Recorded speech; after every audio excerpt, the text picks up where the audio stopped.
ഞാൻ ഇന്ന് ഉണ്ടാക്കാൻ പോകുന്നത് താളിൻ്റെ ഇല കൊണ്ട് പത്രടയാണ് ഉണ്ടാക്കാൻ പോകുന്നത്. ഈ താളിൻ്റെ ഇല ഇതുപോലത്തത് കുറച്ച് എടുക്കണം. എന്നിട്ട് ഇതുപോലെ ഇതിൻ്റെ നരമ്പെല്ലാം പൊട്ടിച്ചെടുക്കണം. എന്നിട്ട് ഇതുപോലെ നല്ല പോലെ ചെറുതായിട്ട് അരിയണം. ഇതുപോലെയാണ് ഇതിൻ്റെ നരവ് എല്ലാം എടുക്കേണ്ടത്. ഇതിപ്പോൾ ഈ രണ്ട് ഇല ഞാൻ അതിനെ മുറിക്കുന്നില്ല. ഇത് അപ്പം നമുക്ക് കെട്ടാൻ ഇത് മതി, ചുറ്റി വെക്കാൻ ഈ ഇല വേണം. ഇനി ഗ്യാസ് ഓണാക്കി ഒരു പാത്രം വെച്ച്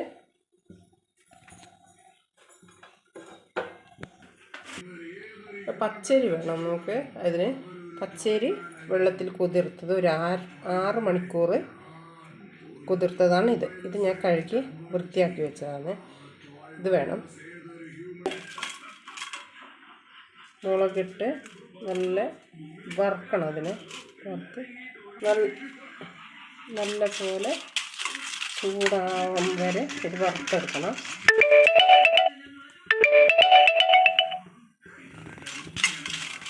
നല്ല ചൂടാകും വരെ വറുത്തെടുക്കുന്നത്.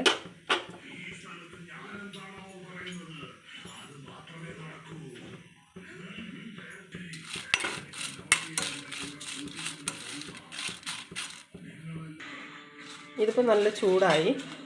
ഇതിനിപ്പോൾ മല്ലി ഇടണം. മല്ലി കുറച്ചിടാം. മല്ലി നല്ല ചൂടാവട്ടെ. മുളകും മല്ലി നല്ല ചൂടാകും വരെ അതിനെ ഇളക്കിക്കൊണ്ടിരിക്കുക. ഇതിപ്പോൾ പൊട്ടുന്നുണ്ട്. ഇതിപ്പോൾ നല്ല ചൂടായി. ഇത് ഓഫ് ചെയ്തിട്ട് പാത്രത്തിൽ ഇടാം. എന്നിട്ട് ഈ പച്ചരി ലേശം മിക്സിൻ്റെ ജാറിലേക്ക് ഇട്ട് കൊടുക്കാം. പച്ചരിൻ്റെ ഒന്നിച്ച് പകുതി മുളകും പകുതി മല്ലിയും അതിലേക്ക് ഇട്ട് കൊടുക്കാം. ഇനി ഒരു പ്രാവശ്യം കൂടി അത് ഇറക്കാനുണ്ട്. അപ്പോൾ ഇതിന് കുറച്ച് പുളി ഇടണം. പുളി ഇത്ര വേണം. ഇത് പുളിൻ്റെ പകുതി ഇതിലേക്ക് ഇട്ട് കൊടുക്കാം. പകുതി ഇവിടെ വെച്ച് നോക്കാം. ഇതിപ്പോൾ പുളി എന്തിനെന്ന് പറഞ്ഞാൽ നമ്മൾ താളാകുമ്പോൾ ചൊറിയുമല്ലോ, അതുകൊണ്ടാണ് നമ്മൾ പുളി ഉപയോഗിക്കുന്നത്. എന്നിട്ട് ലേശം വെള്ളം ഒഴിച്ച് കൊടുക്കാം. വെള്ളം ഒഴിച്ചിട്ട് അതിനെ അരക്കാം. കൂടി ഇടണം. ലേശം ഇത്തിരി കൂടി ഉപ്പിടണം. ഇതുപോലെയാണ് അരച്ചിട്ടാകുമ്പോൾ കിട്ടല്. താളിൻ്റെ ഇലൻ്റെ മുകളിലായിട്ട് ഇങ്ങനെ തുറന്നു കൊടുക്കാം. ഇനിയിപ്പോൾ ബാക്കിയുണ്ട് അരിയും കൂടി നമുക്ക് ജാറിലേക്ക് ഇട്ട് കൊടുക്കാം.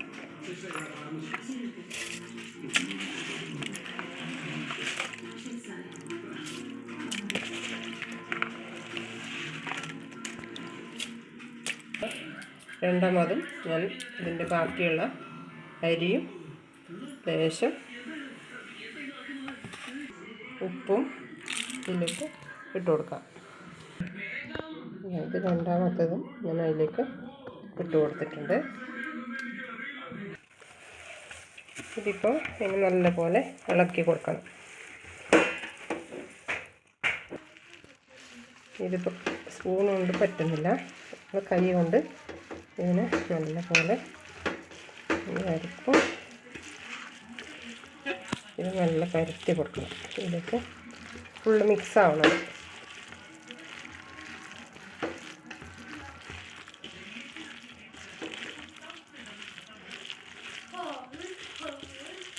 ഇത് ആവിയിലാണ് നമ്മൾ വേവിച്ചെടുക്കേണ്ടത്. താളിൻ്റെ ഇല കൊണ്ട് ഇതിലേക്ക് വെച്ച് കൊടുക്കാം.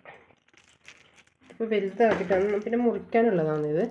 വലുതാക്കിയിട്ട് ഇതിലേക്ക് വെച്ച് കൊടുക്കാം. എന്നിട്ട് ഇതിനെ നല്ലപോലെ മടക്കി നമുക്കിത് കളയേണ്ട ആവശ്യമില്ല. ഈ താളിൻ്റെ ഇല കളയേണ്ട ആവശ്യമില്ല. ഇത് ആവിയിലാണ് ഞാൻ വേവിക്കുന്നത്. അപ്പച്ചട്ടിട്ട് വെക്കണത്. അതുപോലെ തന്നെ എല്ലാം നമ്മൾ ഇതുപോലെ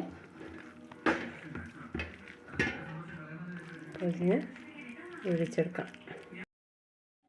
ഇതിപ്പോൾ ഇതുപോലെ അപ്പച്ചട്ടിയിൽ ആക്കി വെക്കാം. ഇത് അപ്പച്ചട്ടിയിലാക്കി മൂടി വെച്ച് വേവിച്ചെടുക്കാം. ഇത് ഞാനിപ്പോൾ ഗ്യാസിൻ്റെ അടുപ്പിലല്ല വെക്കുന്നത്, വിറകിൻ്റെ അടുപ്പത്താണ് ഞാനിത് വെച്ചിട്ട് വേവിക്കൽ. ഇതുപോലെ അടുപ്പത്ത് വെച്ചാണ് ഞാൻ വേവിക്കൽ. അങ്ങനെ അപ്പം വെന്തിട്ടുണ്ട്. ഇതുപോലെ ഉണ്ടാവും. ഇതിനെ പ്ലേറ്റിലേക്ക് മാറ്റാം. ഇത് പ്ലേറ്റിലേക്ക് മാറ്റി കൊടുക്കാം.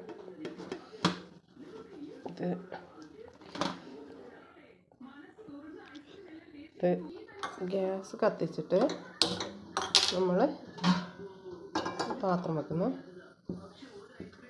നമുക്ക് അപ്പത്തിന് കറി ഉണ്ടാക്കണം, അരപ്പ് ഉണ്ടാക്കി കൊടുക്കണം. അതിന് വേണ്ടി കുറച്ച് മുളക്, ഇത് കഴുകിയിട്ട് ഉണക്കിയ മുളകാണ്. ഇതിപ്പോൾ എല്ലാവരും എരിവിനനുസരിച്ചിട്ട് മുളക് എടുത്താൽ മതി. ഇതിപ്പോൾ നല്ല ഇളക്കി കൊടുക്കാം.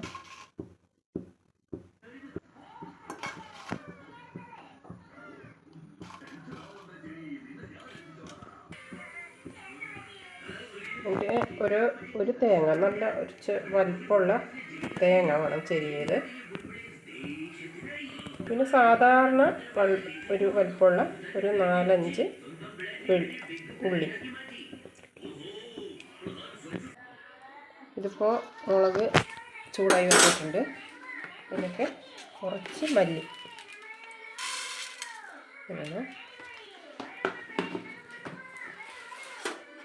ഒന്നും ഇടാനില്ല, അത്രയേ ഉള്ളൂ. അതിനിടാണ് മുളക്, മല്ലി,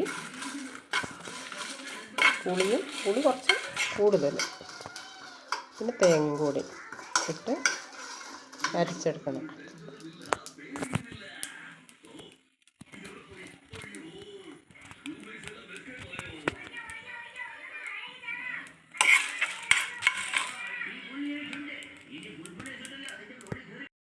ഇതിനെ ഓഫ് ചെയ്യാം. ഇത് മിക്സിൻ്റെ ജാറിലിട്ട്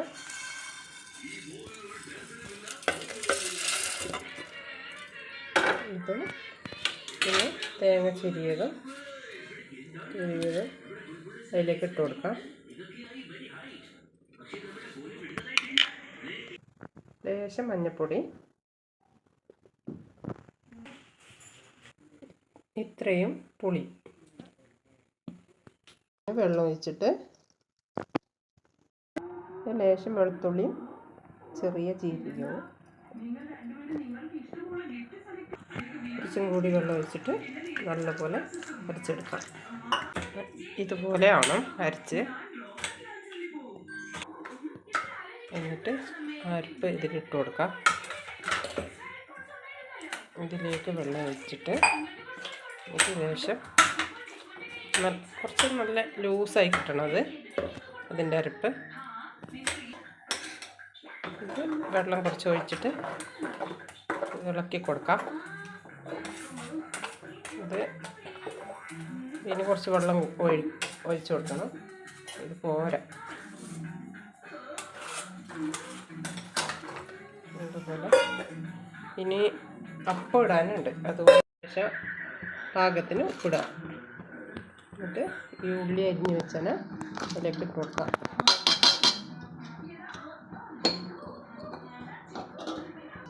ഇത് നല്ല പോലെ തിളച്ച് വരട്ടെ. അതിന് മൂടി കൊടുക്കണം. ഇത് ഒരു പാത്രം മൂടി കൊടുക്കുന്നുണ്ട്. അത് നല്ല പോലെ തിളക്കട്ടെ. അപ്പോഴേക്കും നമുക്ക് ഈ അപ്പത്തിന് ചെറിയത് പോലെ നല്ല പോലെ മുറിക്കാം. ഇതുപോലെ ചെറിയ ചെറിയ പീസാക്കി മുറിച്ചെടുക്കണം.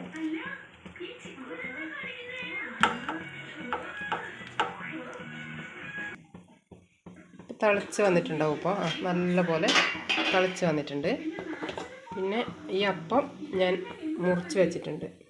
ഇത് അതിൻ്റെ ഇല ഞങ്ങൾ എടുക്കാനില്ല. ഞങ്ങൾ മടക്കി വെച്ച ഇല ഉണ്ടല്ലോ, അത് ഇല തന്നെയുണ്ട്.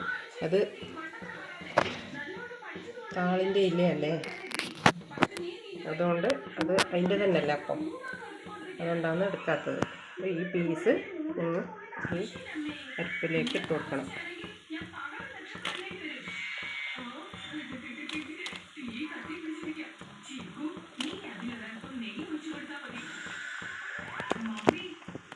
ഇത് ഇട്ട് കൊടുത്തു. എല്ലാം ഇട്ട് കൊടുത്തിട്ട് നല്ല പോലെ ഇതിനെ മറിച്ച് ഇങ്ങനെ ഇളക്കി കൊടുക്കാം.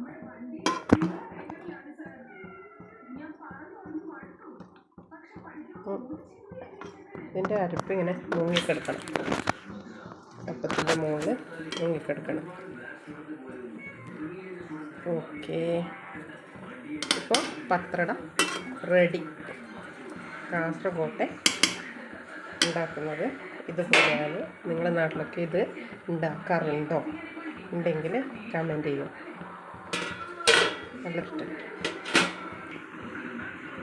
ഇത് നല്ല പോലെ ഇനി തിളച്ചിട്ടാകുമ്പോൾ പത്രട റെഡി. ഇത് നല്ല തിളച്ചിട്ടുണ്ട്, ആയിട്ടുണ്ട് കേട്ടോ. ഇത് നമ്മൾ ചൂടോടെ കഴിക്കേണ്ടതല്ല, കുറച്ച് തണിഞ്ഞിട്ട് വേണം കഴിക്കാൻ. പക്ഷേ എൻ്റെ മോള് ഒരു വക പറയുന്നുണ്ടായിന്, അമ്മ എനിക്ക് പത്രട ഉണ്ടാക്കി താന്നു. അതുകൊണ്ട് അവൾക്ക് ഞാൻ ഇട്ട് കൊടുക്കട്ടെ.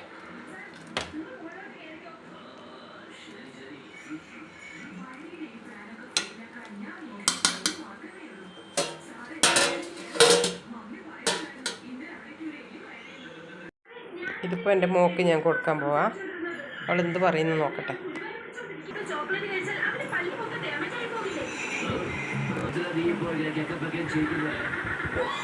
കഴിച്ചോക്കെ.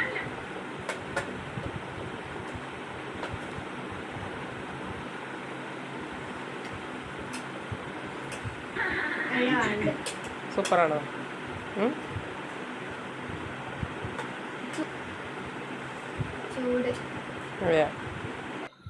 നല്ല ടേസ്റ്റ് ഉണ്ട്. ലൈക്കും ഷെയറും സബ്സ്ക്രൈബും ചെയ്യാൻ മറക്കല്ലേ.